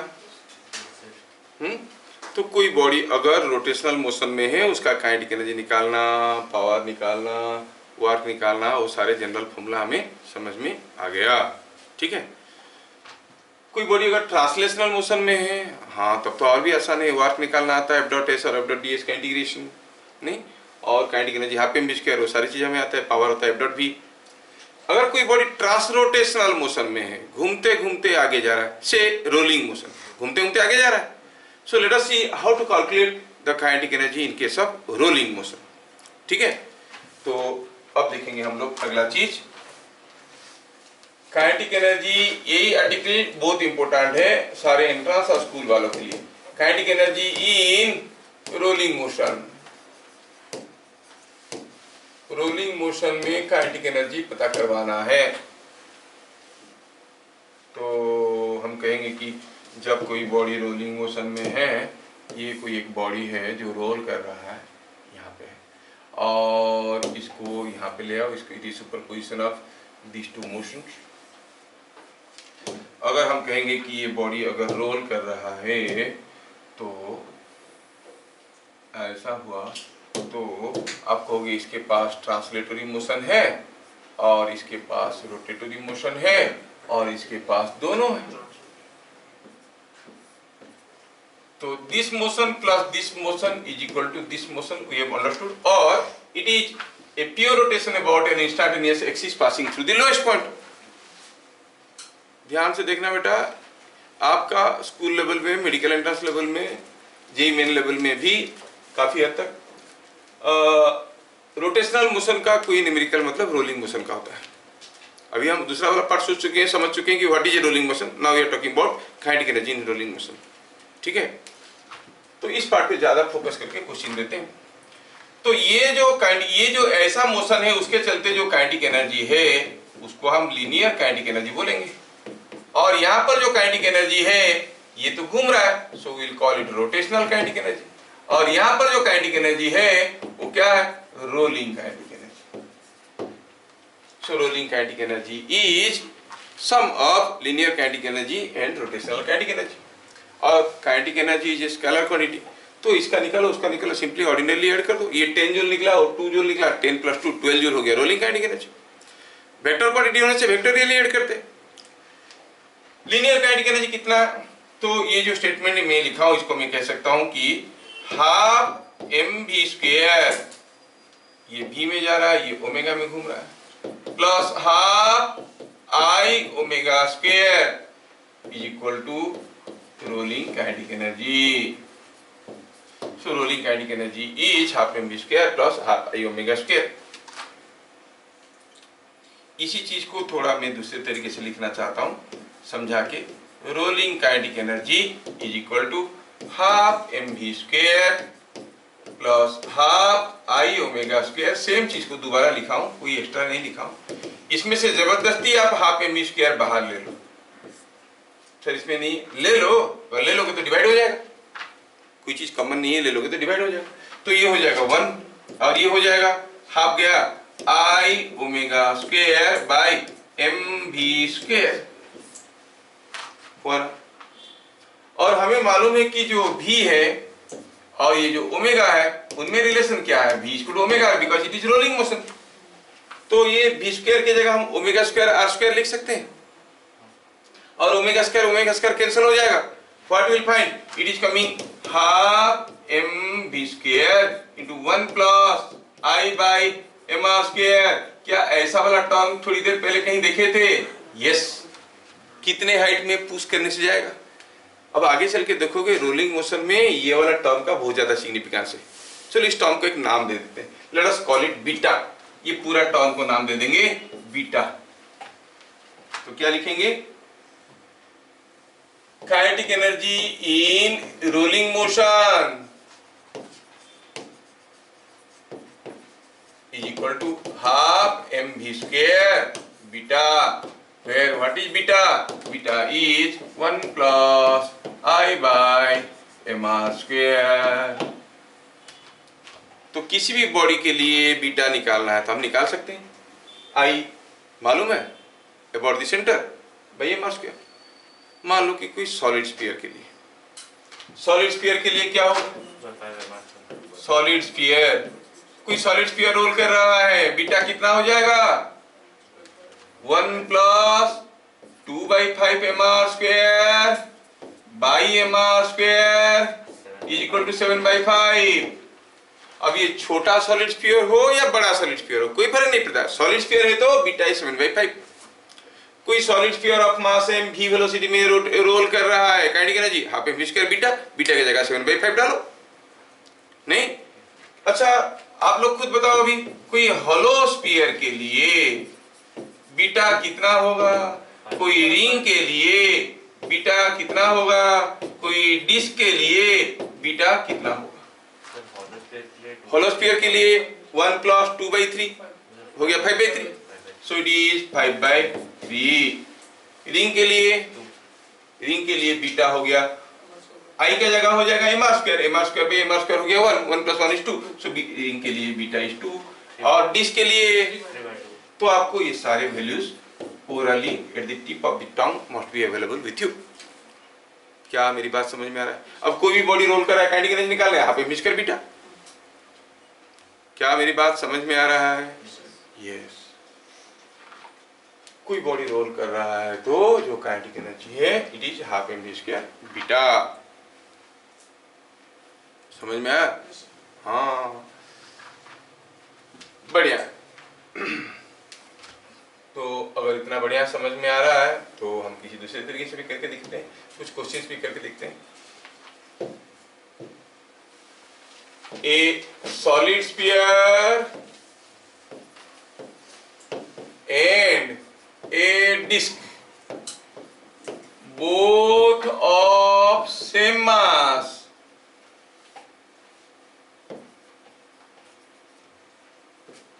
are rolling with same speed.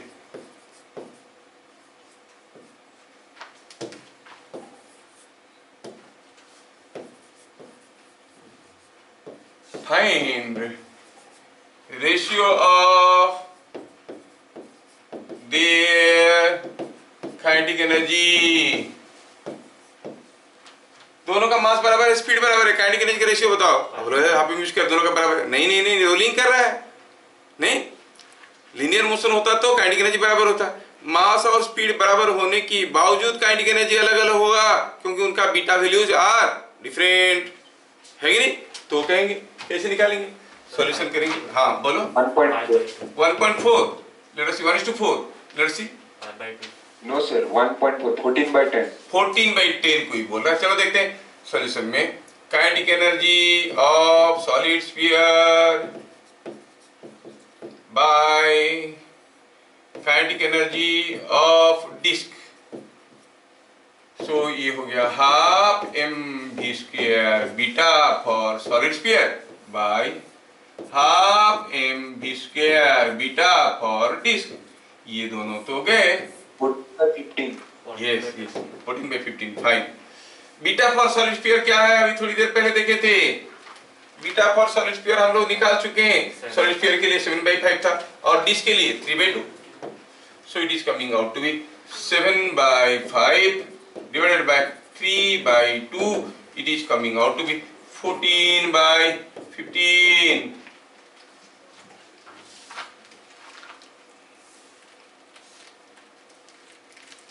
समझ में आ रहा है? Yes yes. दूसरा question, a solid sphere is rolling with kinetic energy 100 joules.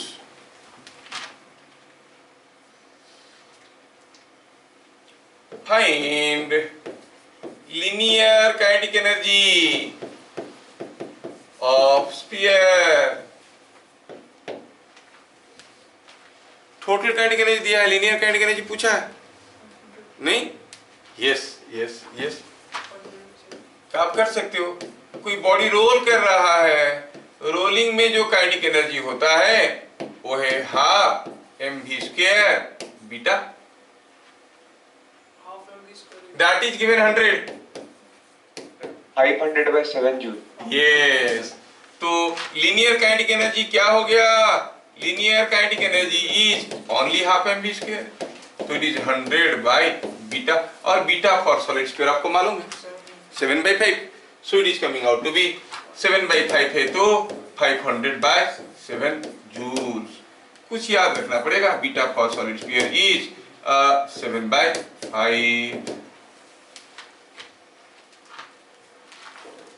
समझ में आ रहा है? बढ़िया, आप लोग तो अच्छा याद कर रहे हो, बढ़िया।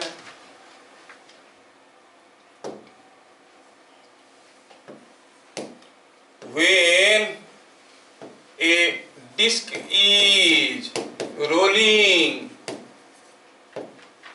what fraction of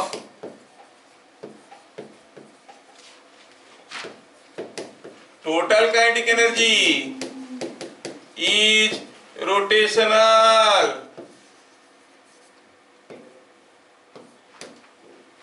total kinetic energy का कितना हिस्सा रोटेशनल है?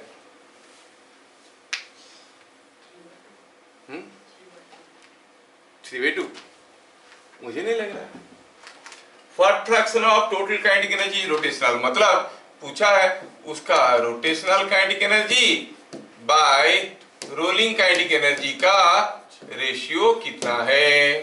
रोटेशनल काइनेटिक एनर्जी होता है हाफ I⍵² और ये होता है हाफ mv² बीटा। कौन है ये? डिस्क है। हाफ तो गया, I का वैल्यू क्या है? हाफ तो गया, I का वैल्यू है half m²⍵² by mv² beta. क्या r²⍵² सेम एज भी है, रोल कर रहा है, रोल कर रहा है तो आप कहोगे for rolling v is equal to omega.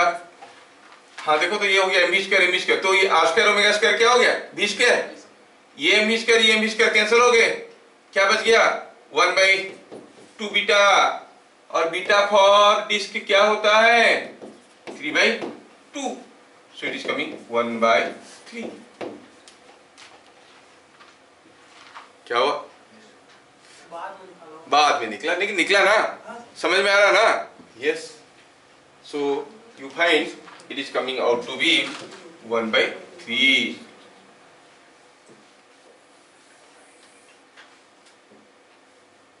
ये जो क्वेश्चन अभी अभी मैं पूछा ना, ये 25 बार पूछ चुका है, ठीक है। Next,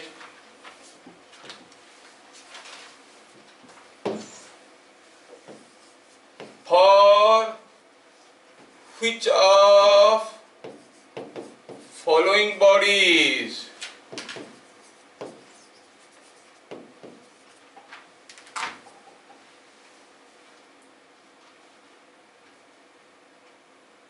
linear kinetic energy is for which of the following bodies in rolling motion, in rolling motion, in rolling motion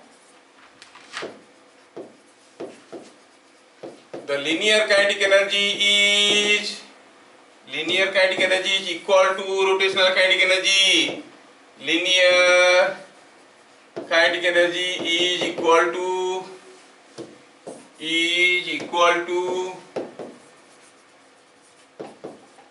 rotational kinetic energy. Linear kinetic energy और रोटेशनल काइनेटिक एनर्जी बराबर है। नीचे वाले कौन से बॉडी के लिए ऑप्शन दे दिया? नीचे आपको दिया है डिस्क, दूसरा दिया है होलो स्फीयर, तीसरा दिया है होलो सिलेंडर। दिया ही नहीं ऑप्शन में, होलो सिलेंडर,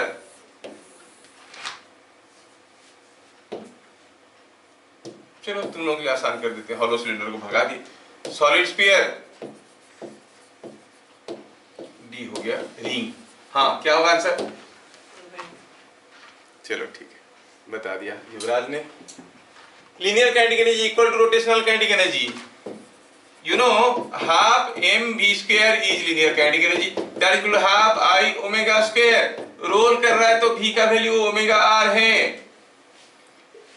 तो ये हाफ तो गया mv square that is omega square r square is equal to I omega square। ये भी गया, I कितना आया mr square। ये कौन है? रिंग है। For a ring the linear kinetic energy for rolling motion linear kinetic energy is equal to rotational kinetic energy। मैं दे रहा था ऑप्शन में हॉलो सिलेंडर भी वही है, उसका भी mr स्क्वायर होता है। क्या सबको समझ में आ रहा है? देखिए ये क्वेश्चन को बनाने वाला, यहाँ पर कोई एक हॉलो स्फीयर है, चलो मान देते हैं ये हॉलो स्फीयर का मास m है, ठीक है। और हुआ यूं है कि हॉलो स्फीयर के अंदर कुछ गड़बड़ है। क्या हुआ कि हॉलो स्फीयर के अंदर आपने थोड़ा सा कुछ पानी रख दिया है, some water is there inside. हाँ खत्म, हॉलो स्फीयर के अंदर पानी है और पानी का मास कितना दिया है? चलो पानी का मास दिया है m, ये हॉलो स्फीयर है मास m का, पानी है मास m का, और ये रोल कर रहा है, ये रोल कर रहा है।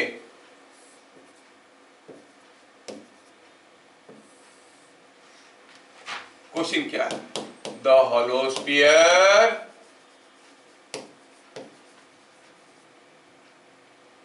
of mass m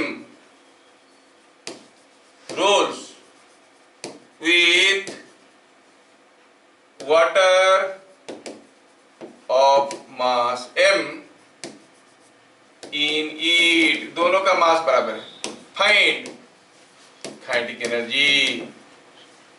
kinetic energy बताओ। हॉलो स्फीयर है, दिया है v स्पीड में जा रहा है, तो काइनेटिक एनर्जी आपको बताना पड़ेगा। स्पीड दे दिया है, फिगर में लिखा नहीं क्वेश्चन में, लेकिन फिगर में दिख रहा है कि v स्पीड में जा रहा है और ये जा रहा है, तो पूछा है कि बताओ कि ये उसका काइनेटिक एनर्जी कितना होगा। रोलिंग मोशन है नहीं, थोड़ा यहाँ पर सोचने वाली चीज है। जब ये हॉलो स्फीयर ऐसा ऐसा रोल करेगा, क्या आपको लग रहा है पानी भी रोल करेगा ऐसे ऐसे, कि पानी हरदम नीचे ही रहेगा? हरदम नीचे ही रहेगा। तो पानी घूम रहा है क्या? नहीं घूम रहा है। नहीं घूम रहा है तो उसका क्या मोशन है? Only translational motion. Water is having translational motion और द स्फीयर इज हैविंग ट्रांसरोटेशनल और रोलिंग मोशन। नहीं तो हम कहेंगे सॉल्यूशन में क्या लिखेंगे? Water inside is in linear motion। Kinetic energy of water कितना हो जाएगा? वो उसके अंदर बैठा है और v स्पीड में जा रहा है, half m square. Kinetic energy of sphere क्या हो जाएगा? Half mv square beta. हाँ बोलो बेटा। 8/6 mv स्क्वायर। देखते हैं बीटा फॉर हॉलो स्फीयर कितना है? 8mv square by 6। That is 4mv square by 3 का था। हाँ मतलब 8mv स्क्वायर बाय। हाँ तो बीटा फॉर ये क्यों कौन सा था? हॉलो स्फीयर था। हॉलो स्फीयर के लिए कितना था? 5/3। It was 5/3। तो दोनों ये 5/3 हो गया, 5/3 plus 1 is 8/3। So total kinetic energy is half mv square into this plus this 1 plus beta, beta हो गया 5/3 हो गया 8/3, इट इज 8/6 और 4/3 mv स्क्वायर। गड़बड़ी गड़बड़ी, क्या समझ में आ रहा है? ये बढ़िया।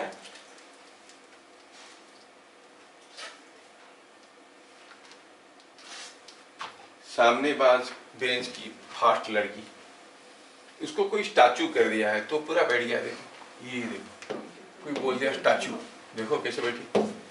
हाँ, समझ में आ रहा है?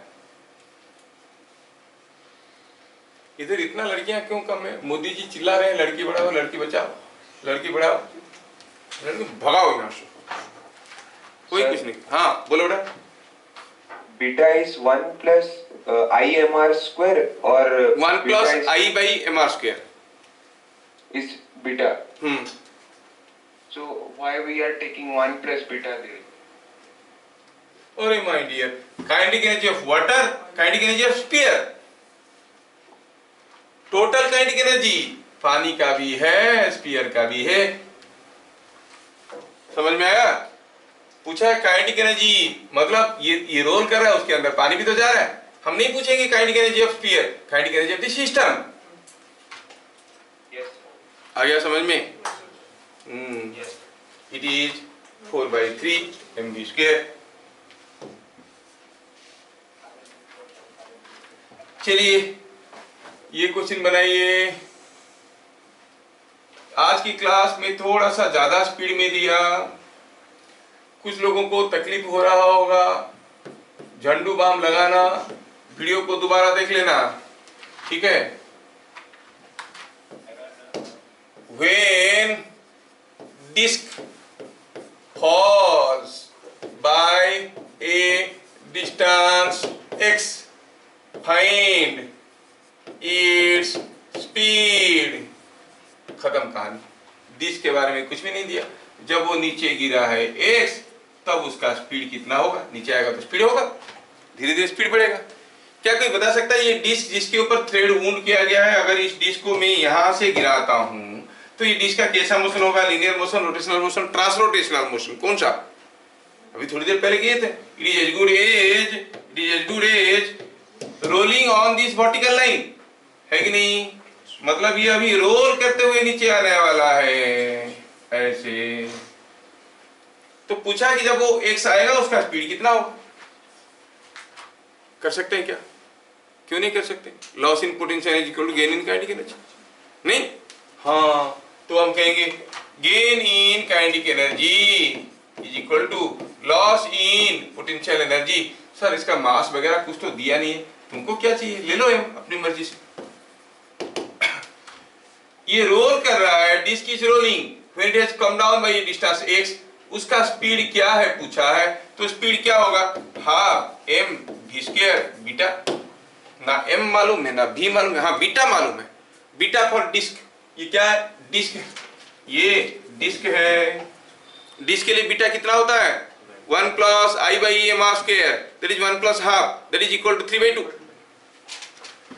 एंड लॉस इन, ये PM क्यों लिख दिया मैं? मोदी की बात आ रहा था इसीलिए। अच्छा, कितना लॉस इन पोटेंशियल एनर्जी हुआ? ये गया नीचे x, कितना नीचे गया है? x, तो loss in potential energy mgx, m को खा गया, तो v कितना हुआ? 2gx बाई बीटा का होल पावर। बीटा क्या था? 3/2। 3/2 करोगे तो इट इज 4gx by 3, because beta for disc is 3/2। क्या बात समझ में आ रहा है? बढ़िया है। हम लोग रोलिंग मोशन के ऊपर इतने सारे चीज आज देख लिए।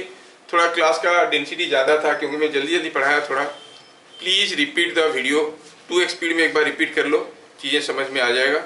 फिर मिलेंगे अगले क्लास, तब तक के लिए जय हिंद।